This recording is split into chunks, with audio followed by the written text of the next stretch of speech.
Good morning, folks. We are going for a little walk. Come back and see where we're going.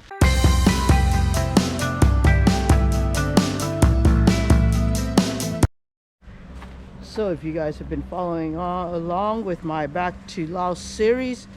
in that last video you guys know that my uncle passed away and that we had to do some ceremonial stuff, or there's still 2 more days of that before we can really continue on with our vacation. So we thought we'd take just a little bit of time today, go to a restaurant and eat with my family so that way they don't have to cook for us and we can continue with the ceremonial stuff. Check out this big old pot that they've been having simmering going on all morning, because I'm going to have some pho. Yeah. Mom and Dad are having kopia, and she made this fresh. Kopia is a noodle soup, but it's a thicker noodle, more gelatinous. It's very good, but I'm a pho person. Oh, Mom and Dad's kopia looks so nice. Look at that. And you got all your condiments. I'll show you what they are. We got some hot sauce. Oh, that is chili sauce right here. Oh, some other chilies right in here. Let's see. That is sugar. That's gone. Oh, shrimp paste. More shrimp paste. Different shrimp paste. So there's a bunch of shrimp paste. And then there's sweet and sour sauce. This is actually vinegar. And Maggie. And fish sauce. So we both get a bunch of vegetables, but I got some sukiyaki sauce, homemade sukiyaki sauce. You could dip your vegetables in it, or you could put it in your pho. Alright, this is my pho. There's tomato, bean sprout, stomach, meatballs, there's fried onions, cilantro, and some beef inside.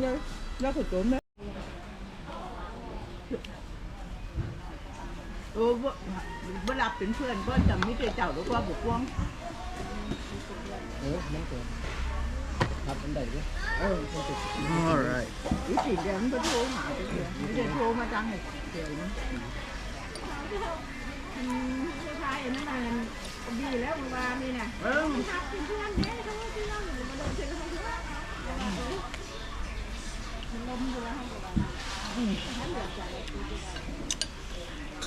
That is so good.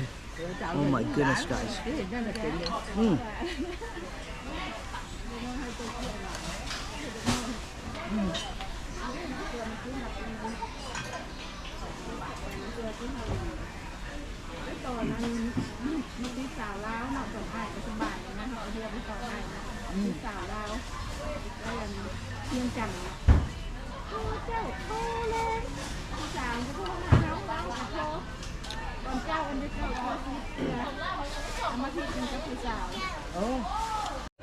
There are bugs in there that I don't know what they are, but that's what they sell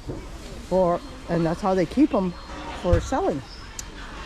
Whoa, look at this pineapple. It's like fresh off the stem. That's how it grows on top of the plant.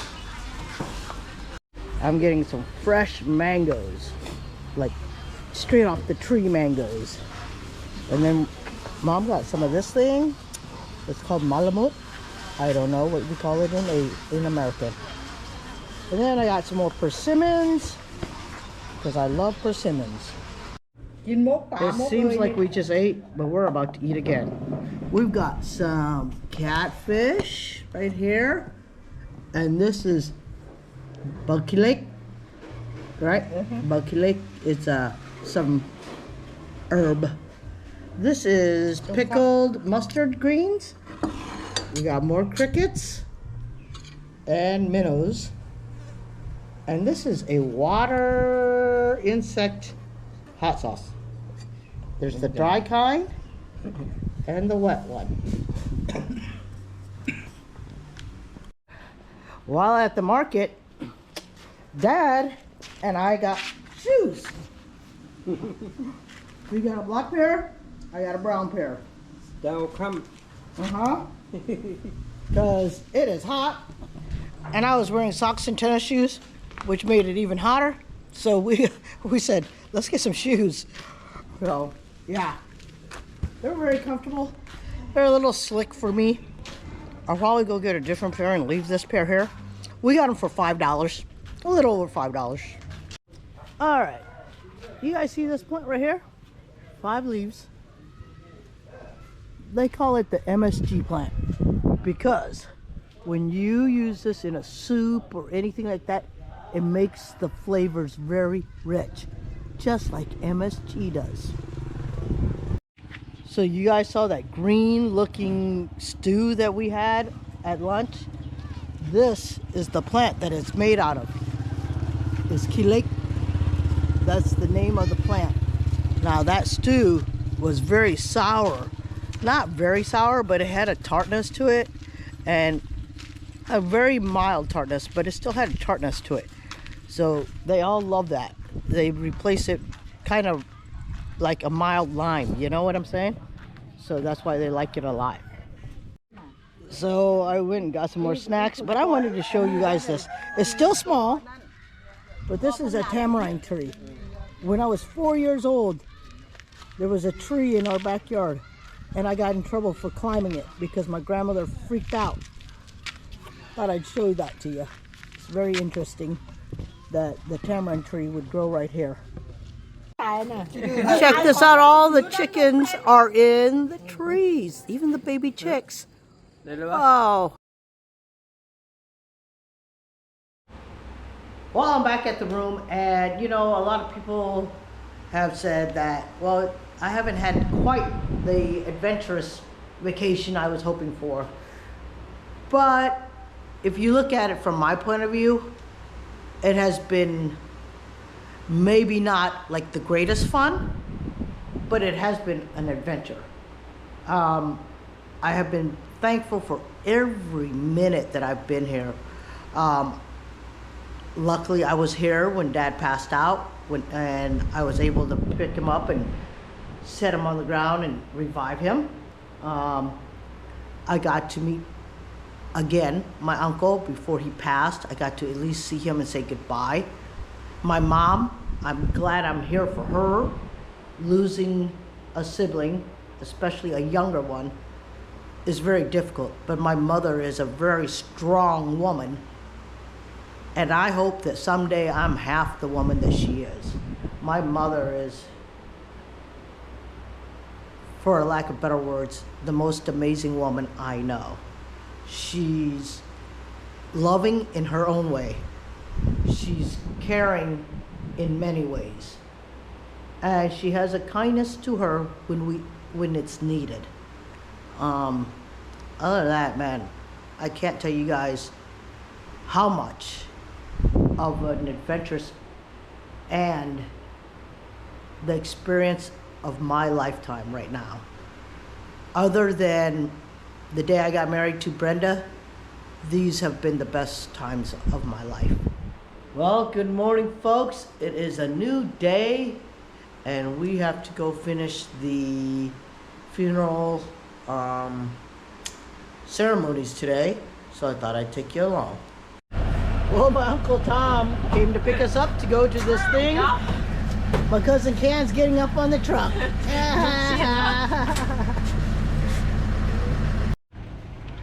Wow, they put these new banners up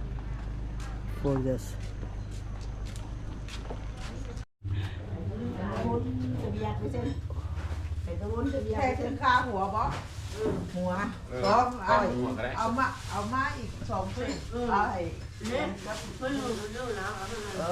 Áo bữa thảo vẫn anhนั่น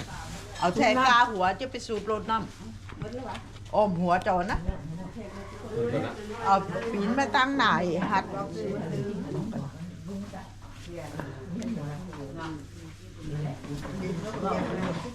เดี๋ยวส่งประเทศไปเลย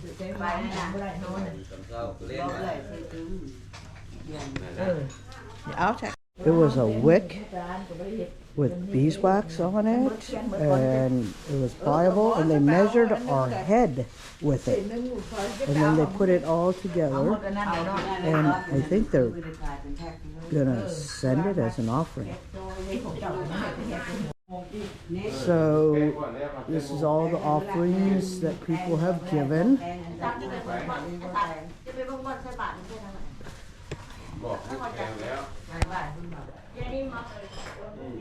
And then this will be where the monks will sit.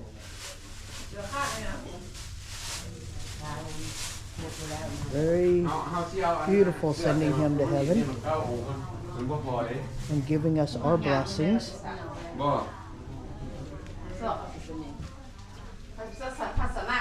These are bags of rice. Bags of rice.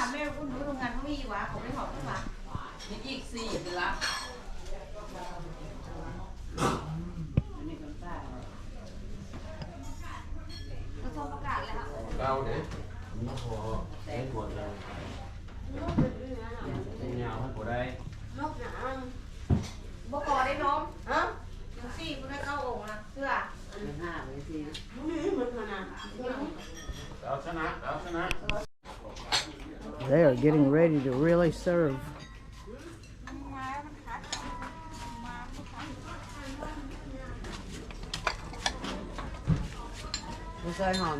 It's 7 o'clock and everything starts at 7:30. Oh, go by. There's pickled greens, a bunch of meats, chickens, everything. So they are getting everything ready for lunch here also. And lunch today will be a big old pot of pho. When I say big,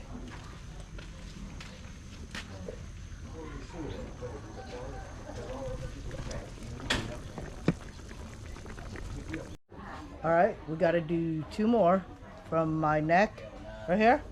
Oh, right here. Oh, my breastbone, right here, to my belly button. And then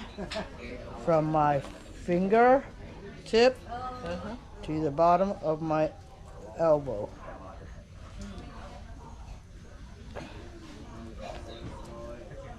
Okay.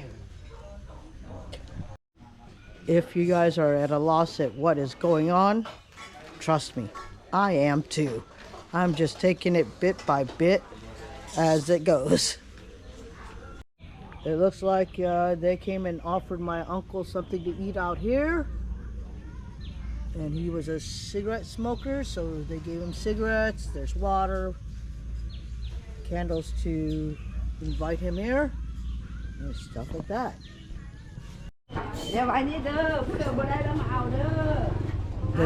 All the ladies came and spent all day making these. It's a rice inside there with some sort of meat and mung bean.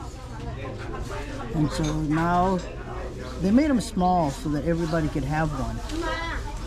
Everyone has their own little baskets that they are doing their offerings in.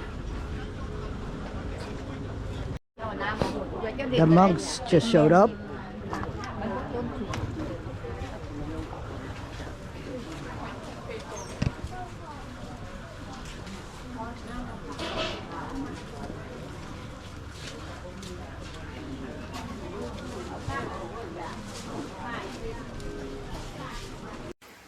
Hey guys, so this next part is going to be a little confusing and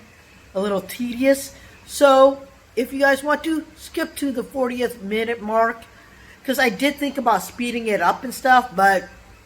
you know what, it's for my memories and for my family's memories. So I would not take any offense if you guys went to the 40-minute mark.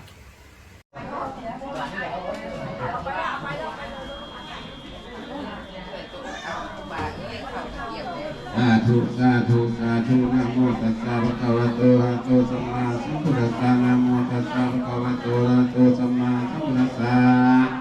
นะโมตัสสะภะคะวะโตอะระหะโตสัมมาสัมพุทธัสสะสาธุสักเขกามิจารุเกติสิกาลตเตจันตาลิเกวิมานิทิเตระเทจักรณิเกหะวัตุนิเกเตภมะจายันตุเทวะสารธารวิสมิยกะกังคปนาคา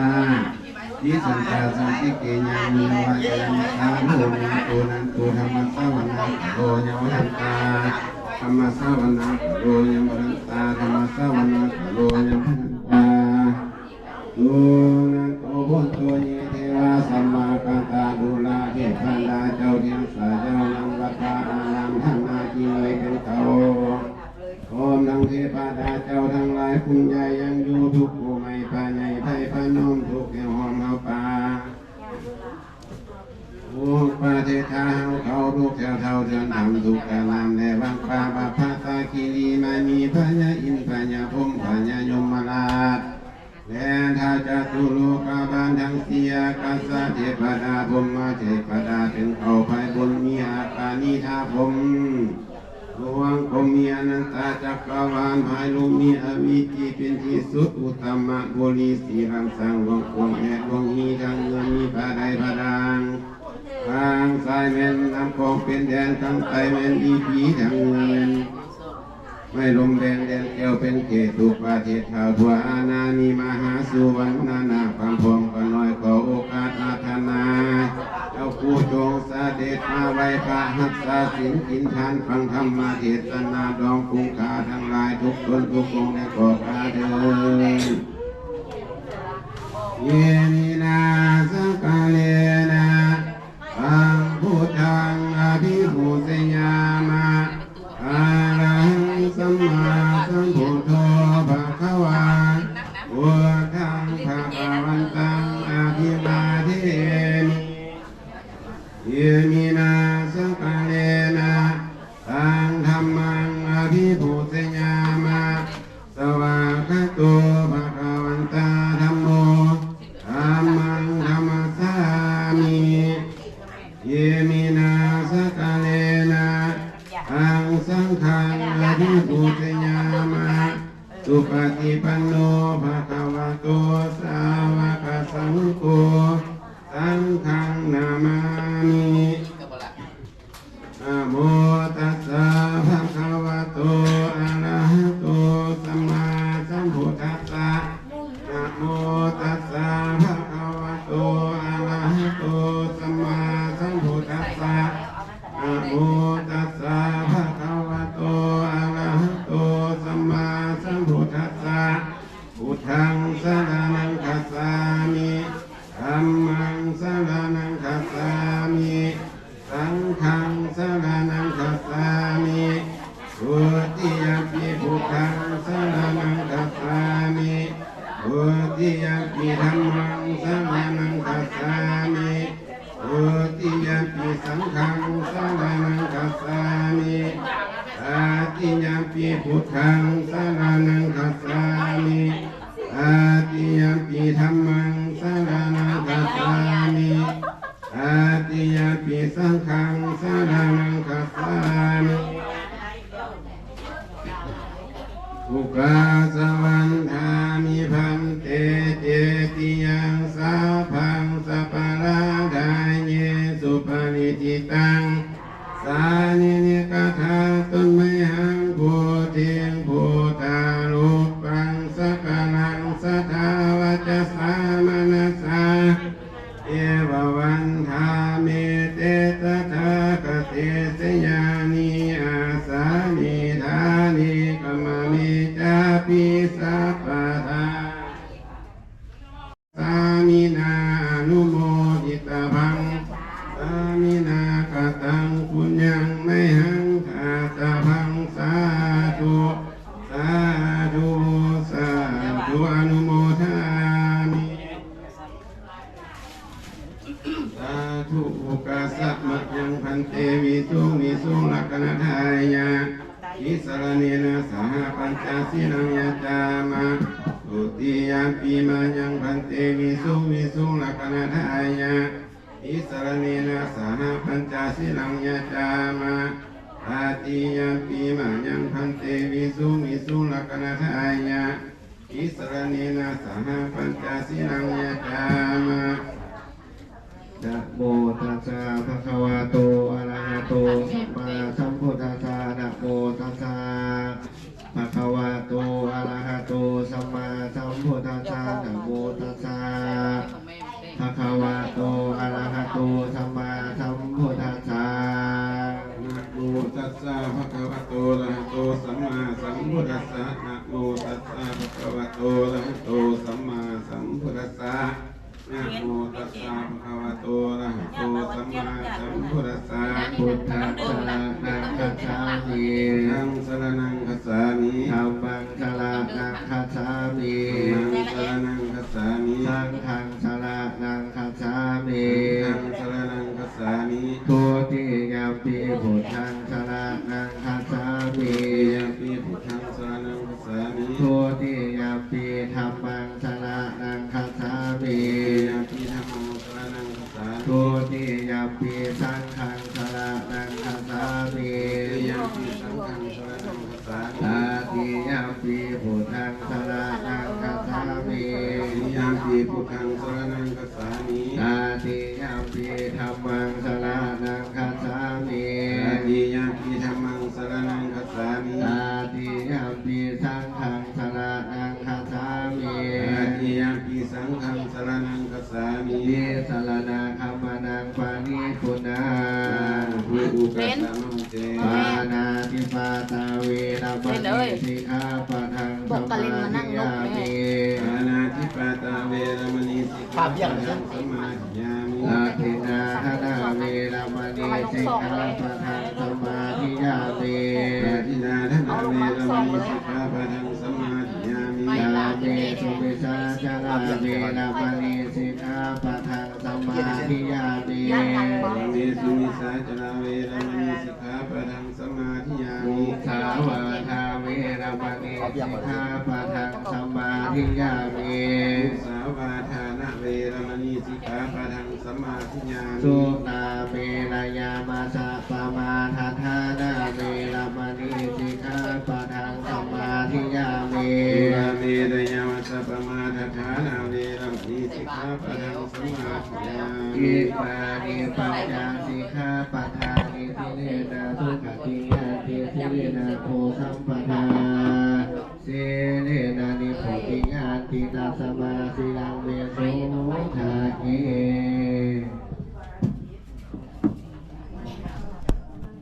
อาลูกนะเอาถ่ายได้ถ่ายเอาไว้กล้องเอาไว้เครื่องใส่บาตรเนาะขอบกันเอาถ่ายดูซักเอาถ่ายก็ใหญ่ลูกหลานเด้อผู้ไก่กล้องกระจับกล้องเด้อเครื่องถวายกล้องเนาะก็กระทา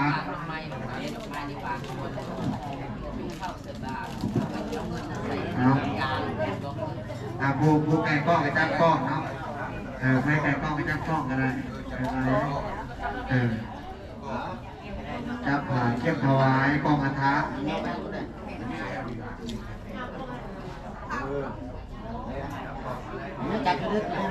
หาได้ละ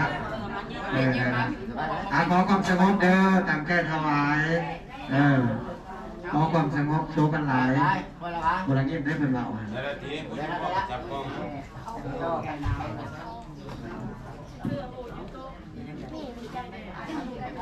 เรานโมพร้อมกันเด้อได้สิว่านะโมพร้อมกันนะโมตัสสะภะคะวะโตอะระหะโตสัมมาสัมพุทธัสสะนะโมตัสสะภะคะวะโตอะระหะโตสัมมาสัมพุทธัสสะนะโมตัสสะภะคะวะโตอะระหะโตสัมมาสัมพุทธัสสะสุปฏิปันโนภะคะวะโตสาวกสังโฆอุสุปฏิปันโนภะคะวะโตสาวกสังโฆญาญาปฏิปันโนภะคะวะโตสาวกสังโฆ ติปันโนภะคะวะโตสาวกสังโฆญาติทังยตานิปุริสาภุคลาเอสาภะคะวะโตสาวกสังโฆอาหุเนโยอาหุเนโยทักขินเนโยอันสาลิกะละนิโยอนุตตรังปุญญาเขตังโลกาสาติสุทินังวัตเมธานังทานังเมปาวิสุทธังอาสาวะทญาวหังนิพพานะสังคตังโหตุทุติยาปิสุทินังวัตเมธานังทานังเมปาวิสุทธังอาสาวะทญาวหังนิพพานะอัฏฐาโหตุตาติยามปีสุทินังวัตเมธานังทานังเมปาริสุทธังอาสาวะปัญญาวหังนิพพานะปัจจโยโหตุอานาคเตกาเล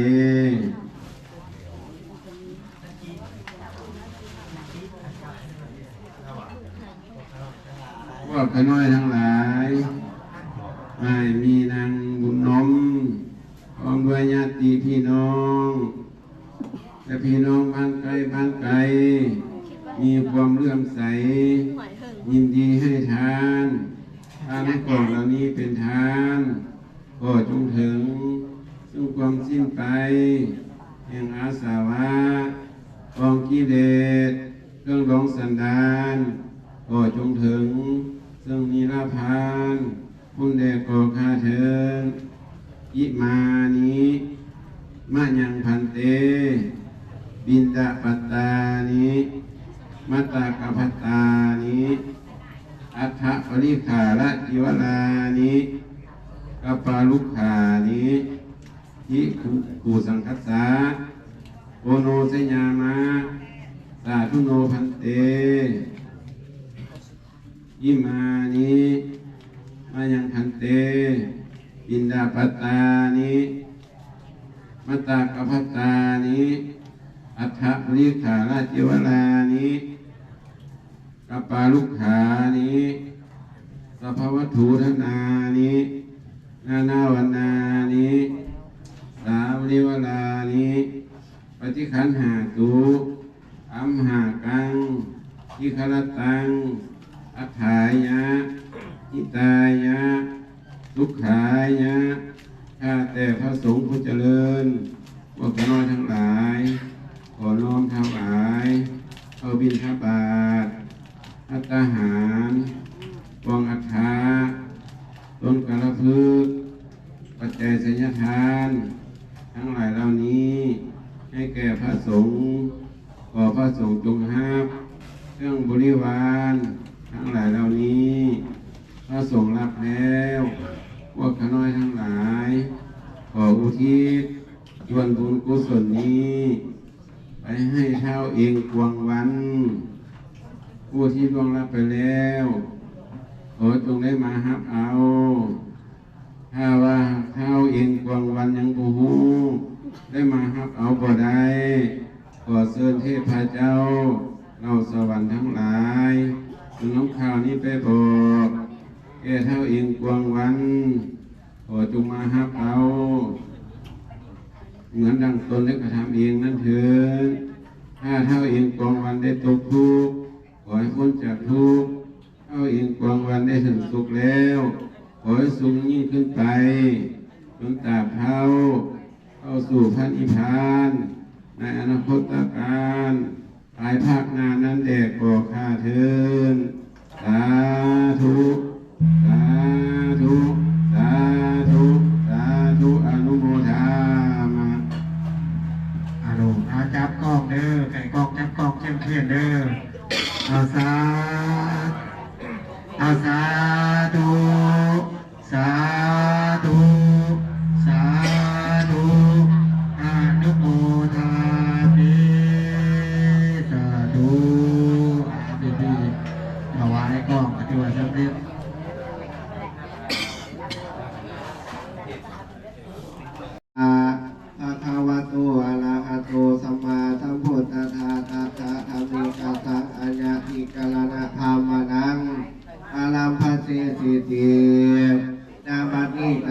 งภาษาธรรมเทศนาแห่งการถวายข้าวเทียนทางอาหารแก่พุทธบริษัททั้งหลายที่มีเจตนาศรัทธาเลื่อมใสในพุทธศาสนาในน้อมนำมาอย่างเครื่องสักการะบูชามีข้าวน้ำโภชนาอาหารแด่พระผู้ปฏิบัติดอกไม้คันธรสของหอมนำมาด้วยใจนำใจศรัทธาในคุณพระรัตนตรัยสร้างประการเป็นที่พึงระลึกของตนในส่วนนี้และส่วนนาก็คงจะได้ดังมาโลดความปรารถนาของตนถูกประการด้วยบาบุญกุศลนี้ก็เกิดขึ้นจากความปิติยินดีเป็นปีตัวกุศลศรัทธาคือความเชื่อวิริยะคือความเพียรในกุศลที่เกิดขึ้นในตนแล้วบอกให้เสื่อมเสียไปคอยละอกุศลจิตใจให้ขาดไปจากสันทาสันดานของตนเสียจงตั้งอยู่ในคุณแก้วทั้งสามบอกนาว่าเป็นผู้ถึงพระรัตนตรัยสรณคมสามเกี่ยงเอิ้นนานามอุปาสกอุปาสิกาอยู่ในพุทธศาสนาพวกเราบริษัททั้งหลายจงตั้งอกตั้งใจเอาคุณพระรัตนตรัยเป็นเครื่องติดหัวของเราไปสู่ปรโลกเบื้องหน้านั่นแล้ววัตถุที่เราบริจาคทานไปนั้นก็เป็นเสบียงอาหารของเราไปสู่ปรโลกเบื้องหน้านั่นแล้วดังภาษีที่ยกขึ้นไว้ในเบื้องต้นนั้นว่าอาญาทิกรณาธรรมนังอารามภาเสสิติทางนั้นองค์สมเด็จพระพุทธเจ้าประทับอยู่ปาเสนปาเสตาวันนามหาวิหารพร้อมด้วยพระภิกษุสงฆ์อย่างมีพราหมณ์ผู้หนึ่งอยู่ในเมืองสาวัตถีมีเขาพร้อม80 โกฏพราหมณ์ผู้นั้นมีบุตรชายคนหนึ่งเป็นทีฆะมันไวตาของตนพออายุได้17 ปีก็บังเกิดโลกาพญาตายจากบิดามารดาของตนเสียส่วนพราหมณ์ผู้เป็นบิดานั้นเห็นบุตรของตนตายเสียดังนั้นมันก็เป็นทุกขเวทนาห้องให้ไปมาแล้วมันก็เอาโสมโอตายที่ตายไปเผาเสียในภาษาพีที่นั้นแล้วมันก็พุ้งศาลาหลังหนึ่งมีเสื้อสารอาสนะแก้วกอดแองคนไส้ในงานคนหนึ่งไปอุปถากรักษาอยู่ในภาษาพีที่นั้นเพื่อจะไปให้เพื่อให้ไปส่งเข้าเสาเล้งบุญของตนอยู่ทุกวันคาดกันต่อไปตามทับไส้อยู่เสมออยู่มาวันหนึ่งคนก็บังเอิญตกน้ำก็ทวนขาดผู้นั้นจะตามไปก็บ่ได้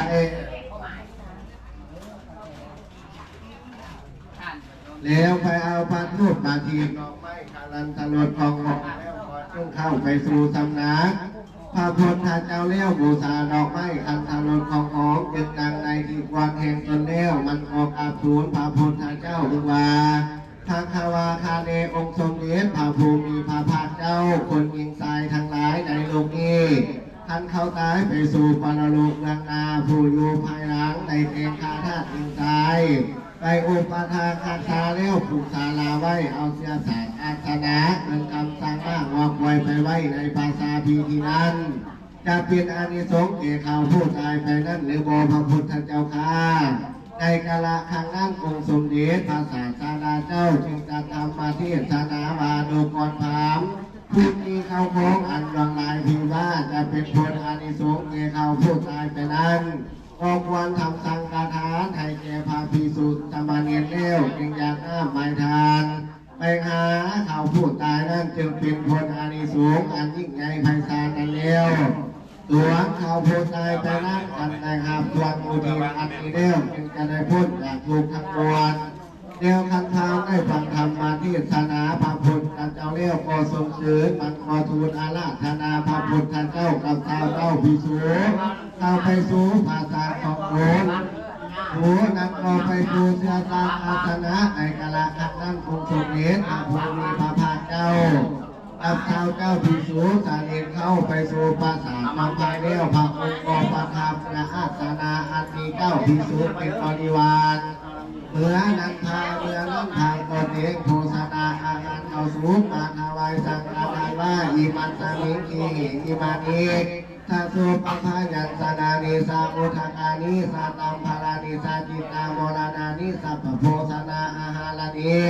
กีฬาภิสสานิพันธานิพุทธธรรมสังฆาปูสัญญาสังฆสาโอโนสัญญามาโพธิลุขังดังนี้เป็นเขาแล้ว องค์สมเด็จพระพุทธเจ้ากับชาวเจ้าพิสุก่อสันพัฒนาหารเสร็จแล้วพังก่อถวายปัจจัยจีมีจีวรเป็นต้นเดี๋ยวก่อญาติน้ำอุทิศส่งบุญไปหาบุญของงามบุญตายตนอันตายไปนั่นแล้วในกาลทางนั้นองค์สมเด็จจึงตรัสธรรมมาที่ธนาวาดูก่อนถามตั้งแต่นี้อย่าไปกุปถาคักษาอยู่ในปราสาทพีที่นั่นเดินจงรักษาชิดภาวนาอย่าให้ขาดบุญของทานก็จะได้พ้นจากทุกข์ขึ้นไปเสวยสูงดูถึงสันดาวาดินพระพุทธเจ้าตรัสธรรมมาที่ศาสนาจบแล้วพุทธสายพามพุทธันมันก็ได้พ้นจากเปรตแล้วเอาตนขึ้นดังสวรรค์สันดาวาดินมีวิมานทองสูงใน12 โลกหนีนางฟ้าเทพักอักษรพันหนึ่งเป็นบริวารพามผู้เป็นบิดานั้นฟังธรรมมาที่ศาสนาพระพุทธเจ้าเลี้ยวก่อตั้งอยู่ใน15-18 นาต่อเท่า10 ชีวิตแห่งตนนั้นเลี้ยวก่อได้ไปบังเกิดถึงสวรรค์สันดาวาดึงมีปราสาททองหลังหนึ่งเกี่ยวกับปราสาททองของลูก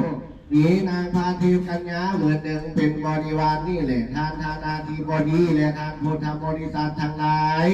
ท่านมู่อานิสงส์แจ่มแจ้งแล้วจงทรงสื่นบันเทิงใจก่อนจะได้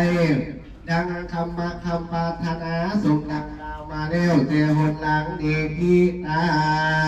ง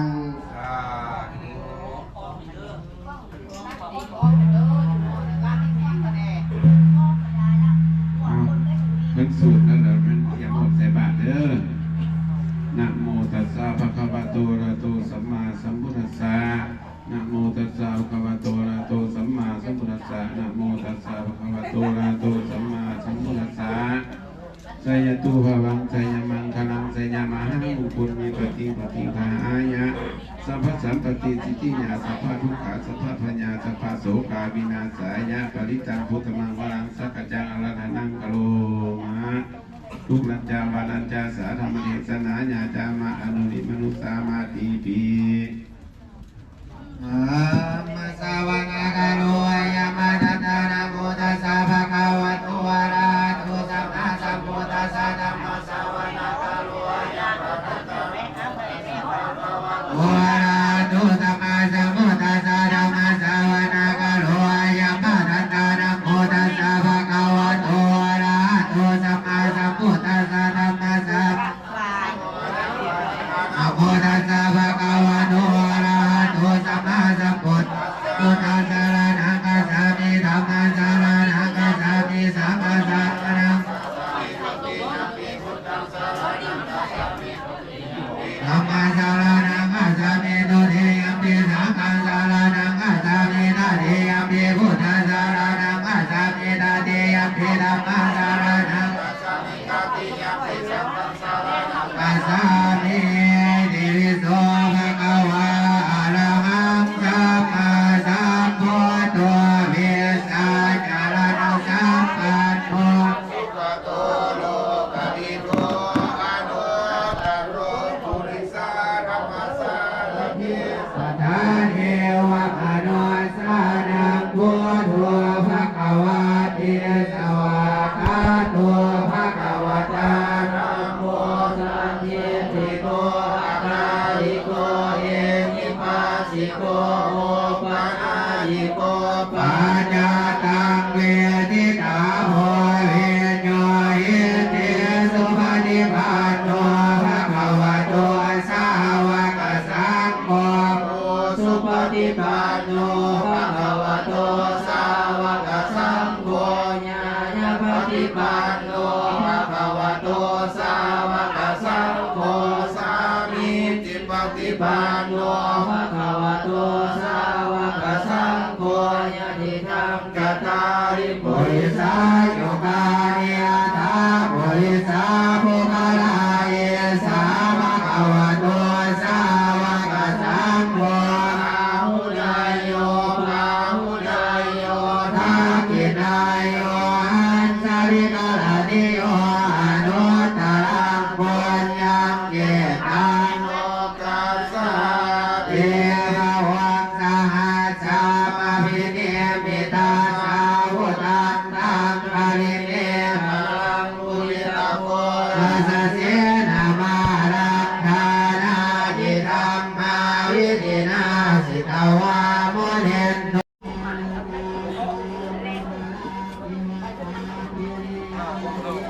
Bang eye. Can I do this? Yeah.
So there's 19 alms to give.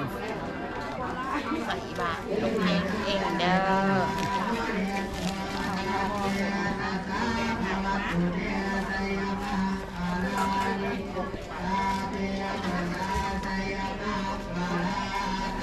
That's my middle aunt right next to my mom.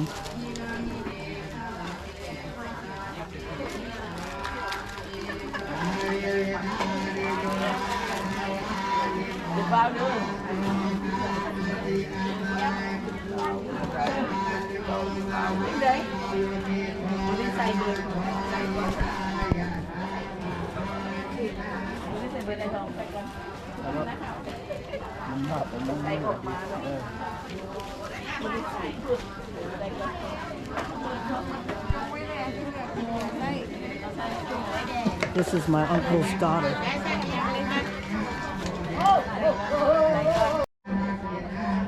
My dad and I are Christians, so we don't understand what's going on. Mom has converted to Christianity, but at least she still knows the customs. So my understanding is all this money will go to the monastery. You'll see that it says $2,000, but that's in their money, which is basically a penny each. Not even quite a penny in our country, in the U.S. And then the ones with the brown wrapping around the bowl, the monks will take that back to the monastery. And I think that's what they eat from. That's what my understanding is anyways, but I'll have to ask my mom for more details.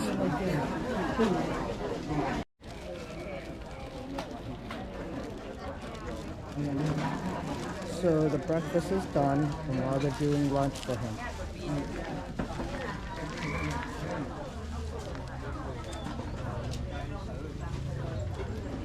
Alright, so now it's time to eat. Can's eating pho with broth. The rest of us are eating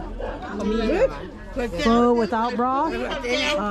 bamboo shoots, lop, and some kind of fish,